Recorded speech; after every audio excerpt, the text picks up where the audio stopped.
Olá, quais implicações da visita do presidente Lula à China? Quais implicações da visita do presidente francês Macron à China? Estamos perante um mundo novo, como reza a música de Ivan Lins, no emocionante recebimento ao presidente Lula em Pequim. Meu nome é Javier Alberto Badel, professor de Relações Internacionais da PUC Minas e coordenador da especialização sobre China contemporânea da PUC Minas. Em primeiro lugar, eu queria destacar e agradecer aos seguidores, aqueles que curtiram o canal, do nosso canal do YouTube, do Centro de Estudos Globais de China, da PUC Minas, e também agradecer àqueles que ouviram e tem uma pessoa que falou sobre a pesquisa das transições hegemônicas, a importância dessas análises de conjuntura. Também teve uma pergunta muito interessante que tem a ver com os acordos que assinaram entre o Brasil e a China, uma possível adesão à Rota da Seda, se isso iria proporcionar bônus, benefícios para o Brasil, e, bom, qual seria o resultado ótimo? De fato, o Brasil não assinou memorando de entendimento sobre a Rota da Seda. Isso não implica que não venha a fazer no futuro. Mas foram assinados 20 acordos que envolvem parcerias estratégicas entre empresas estatais e privadas do Brasil e a China, acordos sobre transferência tecnológica, com o objetivo, fundamentalmente, de uma, e como falou o presidente Lula e também o ministro da Fazenda, Fernando Haddad, o objetivo é reindustrializar o Brasil nesse processo de reconstrução do Brasil. Então, isso é, em primeiro lugar, um ponto muito importante a destacar.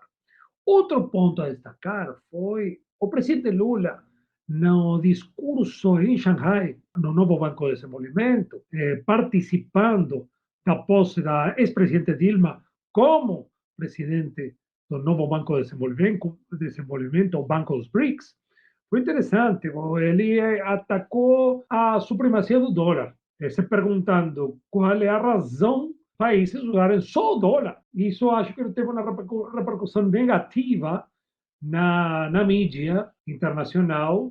É só observar o Washington Post, New York Times, mas também na mídia local do Brasil, Estadão, Folha de São Paulo, Globo, que essa fala iria irritar os Estados Unidos e a administração Joe Biden. Mas também, por que, fala Lula, não podemos comercializar com base nas nossas próprias divisas? Essa é uma grande pergunta que ele se faz. É muito interessante porque a ideia de comercializar com divisas próprias também está na agenda da próxima reunião dos BRICS, a ser, que será essa cúpula, será na África do Sul, em Durban, na qual também está na agenda a questão de uma facilitação do comércio por talvez uma nova moeda dos BRICS ou algo parecido. Isso não significa o fim do dólar, como falamos, como destacamos na última análise, as commodities mais importantes são cotizadas em dólares, mas são sinalizações de pontos de ruptura nessa fase de transição hegemônica que estamos vivendo. Isso está muito ligado à visita também recente do presidente da França, Macron, na qual questionou o alinhamento político incondicional dos países europeus. Interessante porque Macron falou no sentido, falou como porta-voz da Europa e não só como presidente francês, em relação à questão de Taiwan e aos conflitos que possa ter Estados Unidos com a China em relação ao Estreito de Taiwan e à questão de Taiwan. Isso não é um assunto europeu, falou Macron, isso não é uma prioridade para a França entrar nesse quesito e deu mais um apoio à ideia de uma China só. Em segundo lugar, nós temos que ter em claro que a França, e não só a França, os países europeus, estão muito interessados em resgatar, né, e reviver um acordo que foi assinado, que é o Acordo Integrado de Investimentos, assinado entre a União Europeia e a China, mas que não foi ratificado pela Comissão Europeia, né? Pelo Parlamento Europeu, não foi ratificado, tendo em consideração que a União Europeia tem como principal parceiro comercial hoje a China, acho que é uma situação que chegou para ficar, e a necessidade também, não só da França, mas também da Alemanha. Lembremos que o chanceler alemão já esteve na China com empresários alemães de primeira linha, né?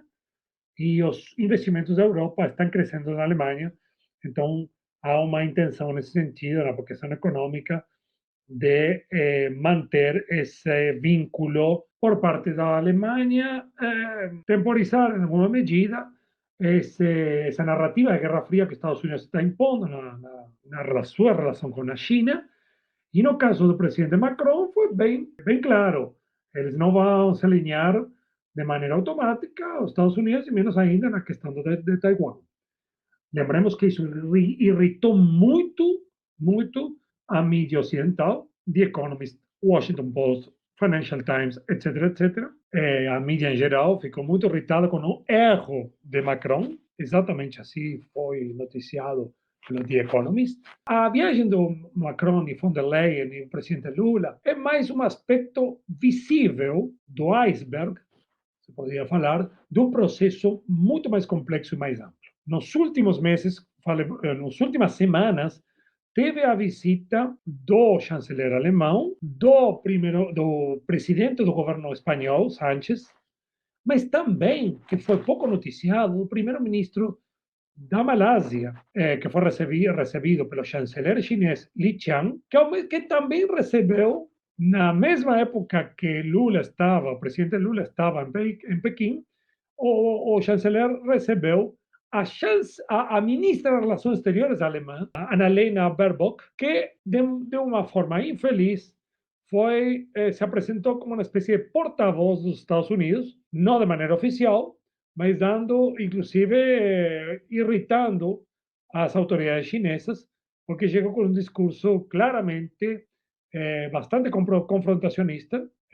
Parecia mais uma funcionária dos Estados Unidos do que uma ministra de Relações Exteriores de um país tão importante como a Alemanha, hoje com uma liderança muito fraca. Por isso, eu acho que também se destaca a figura de Macron nesse contexto. Uma figura na qual podemos pensar que carrega em si o espírito de um homem de negócios, de negociação, mas também o espírito de Gaulle, né? Um espírito de soberanista da França, se posicionando como uma potência soberana nesse mundo que se consolida como multipolar.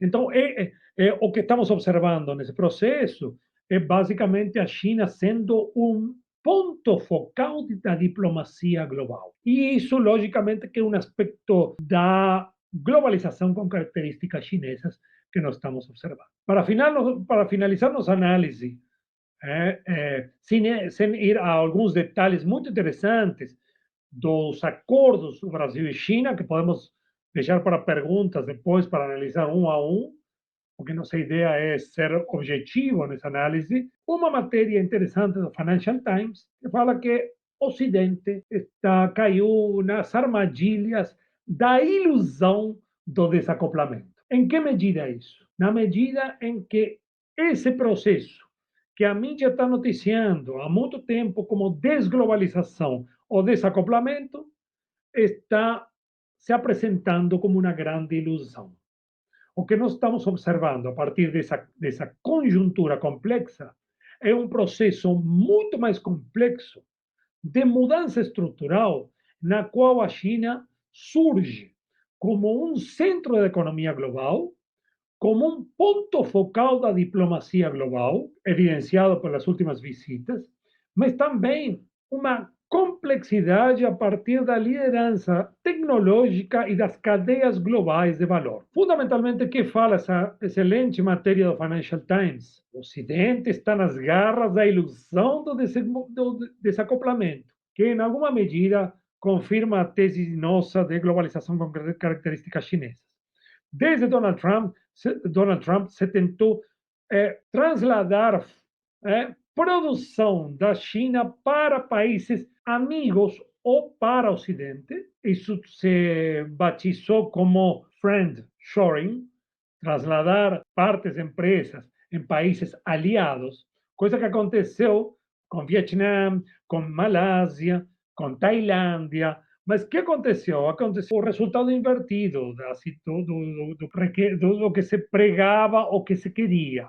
Ok? Por quê? Porque essas empresas que saíram da China elas participam das cadeias de valor que estão centradas na China, o que derivou em traslado de empresas para o Sudeste Asiático. O Sudeste Asiático ficou muito mais interligado, né, e interdependente com as cadeias de valor lideradas pela China, e o Sudeste Asiático começou a exportar esses produtos que antigamente se exportavam desde a China para os Estados Unidos, fazendo ainda mais complexa a interdependência e a liderança da China nesse processo. Então, o que se pensava fazer como um desacoplamento, né, a partir de políticas, desde Donald Trump, mas que continuaram com Joe Biden, da administração Biden, né, da economia, elas fizeram com que as cadeias de valor, essa globalização adquirisse uma complexidade maior, uma interligação, interdependência maior entre o Sudeste Asiático, que tem como principal parceiro comercial a China também, e um maior volume de exportação do Sudeste Asiático para os Estados Unidos. Podemos falar de triangulação comercial, ok, mas o importante é destacar aqui que essa ilusão de coupling, né, ou desacoplamento, desglobalização, de fato se transforma em um novo tipo de globalização baseada na produção, nos investimentos em infraestrutura que a China vem trabalhando, vem fazendo em toda a região do Sudeste Asiático. Também devemos lembrar que o Sudeste Asiático é o principal parceiro comercial da China como região e que é a região mais dinâmica da economia global. Então, para finalizar essa análise, queríamos ligar esses dois pontos, essas mudanças conjunturais que têm um trasfondo estrutural, de mudança estrutural, com esse papel da China como ponto focal da diplomacia global. Muito obrigado e a semana que vem teremos mais uma análise de conjuntura.